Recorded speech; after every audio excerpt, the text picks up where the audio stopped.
Halo sahabat semua, selamat datang di channel saya, Daniel Tirtayasa.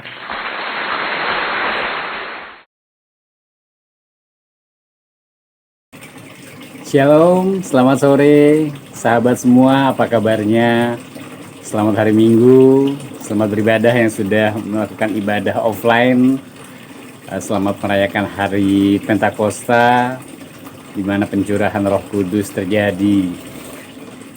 Hari ini saya akan mencoba untuk membahas tentang Roh Kudus tentunya yang ada di dalam diri kita. Tetapi saya akan sedikit menarik ke belakang bahwa banyak sekali orang-orang Kristen atau lingkungan kita yang akan berkata demikian.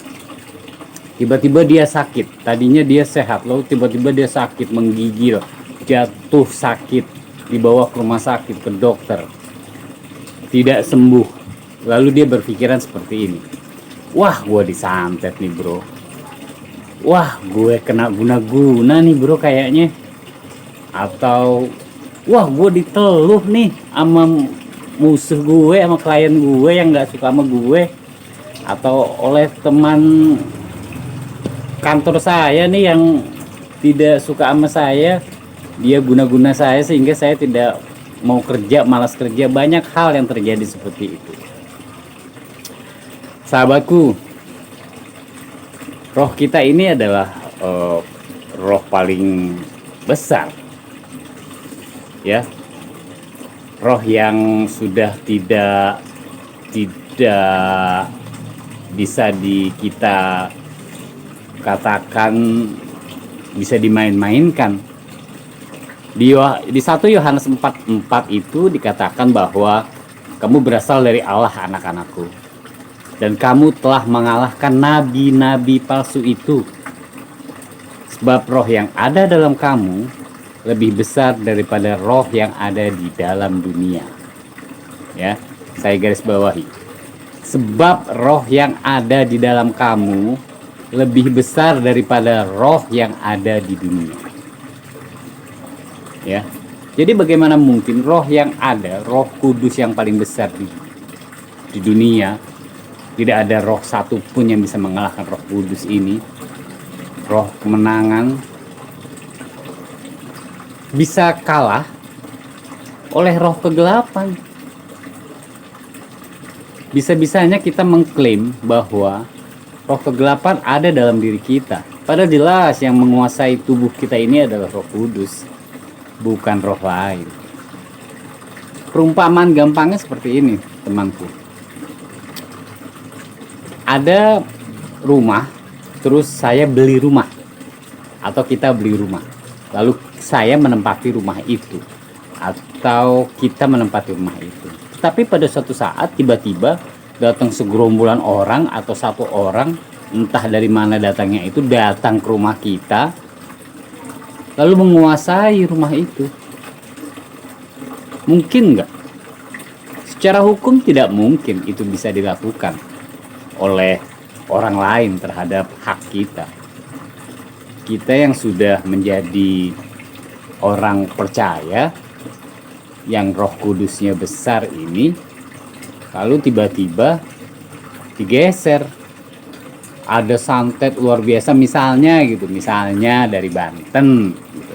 Dari Banten dikirim nih, cuing, bledar kan begitu, lalu mengenai tubuh kita, lalu kita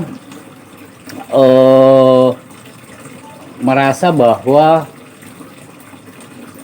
kita terkena santet, kita terkena guna-guna, segala hal kita terkena. Jadi aku hanya begini nih.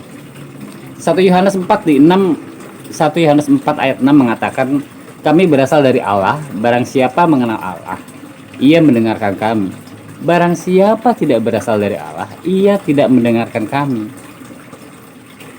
Itulah tandanya roh kebenaran dan roh yang menyesatkan. Jadi jelas saudaraku, tidak ada tuh namanya santet. Ya, tidak berlaku itu namanya santet, tenung, guna-guna teluh yang berlaku bagi anaknya, bagi kita orang percaya. Sudah tidak ada lagi itu santet atau roh kegelapan atau apapun namanya itu. Karena selain Roh Kudus yang seperti saya sampaikan juga itu tadi itu, di dalam Lukas 10:19 itu dikatakan bahwa sesungguhnya aku telah memberikan kuasa kepada kamu untuk menginjak ular dan kalajengking, dan kuasa untuk menahan kekuatan musuh, sehingga tidak ada yang membahayakan kamu. Lukas 10 ayat 19. Jadi jelas, saudaraku, orang percaya itu tidak berlaku tuh namanya itu sakit penyakit yang begitu-begituan. Kemarin ada cerita begini, kemarin saya diminta oleh teman saya untuk mengobati katanya, atau mendoakan lah istilahnya gitu ya, mendoakan teman yang lagi sakit. Saya bilang sama dia bahwa, hey bro, Roh Kudusmu lebih besar dari segalanya. Bila engkau percaya, engkau meyakini, engkau mengimani bahwa Roh Kudus engkau adalah roh yang paling besar yang ada di dunia ini, maka tidak ada satu penyakit pun yang bisa berkuasa di dalam tubuh. Saya katakan itu. Jadi kadangkala ini memang apa ya, kita sudah diajarkan nih, padahal di dalam Alkitab di 1 Yohanes 4 1-6 yang mengatakan dunia sekarang ini sudah lenyap dengan segala keinginannya, keinginan daging, keinginan mata, ya, keangkuhan hidup, semua keinginan duniawi melenyapkan hidup seseorang. Tapi percayalah, Roh Kudus akan membimbing kita. Roh Kudus akan membimbing kita. Ya, di dalam Timotius 1 ayat 7-8 dikatakan, sebab Allah memberikan kepada kita bukan roh ketakutan, melainkan roh yang membangkitkan kekuatan kasih dan ketertiban. Di ayat 8-nya dikatakan, jadi janganlah malu bersaksi tentang Tuhan kita, dan janganlah malu karena aku seorang hukuman, karena dia melakukan ikutlah menderita bagi Injilnya oleh kekuatan Allah. Ya, jadi roh kita ini roh kemenangan, roh kebenaran, roh yang membagikan kekuatan, kasih dan ketertiban. Jadi nggak usah malu bersaksi tentang Tuhan kita, tentang Tuhan Yesus Kristus. Ya, di sambungan dari yang tadi yang saya katakan di di Yohanes 4:6 itu juga di dalam Matius 26:41 juga dikatakan, temanku, sahabatku, berjaga-jagalah dan berdoalah supaya kamu jangan jauh ke dalam pencobaan. Roh memang penurut, daging lemah. Ya, jadi semuanya itu kembali kepada kita. Daging kita lemah memang kalau mengikuti apa yang diinginkan oleh daging kita. Tapi ingatlah bahwa Roh Kudus kita adalah roh yang besar, roh yang segalanya, roh yang tidak bisa ditukar-tukar oleh apapun roh yang ada di dunia ini. Ya, jadi saudaraku, sahabatku, berbahagialah kita orang yang percaya yang saat ini sedang merayakan hari Pentakosta, hari pencurahan Roh Kudus.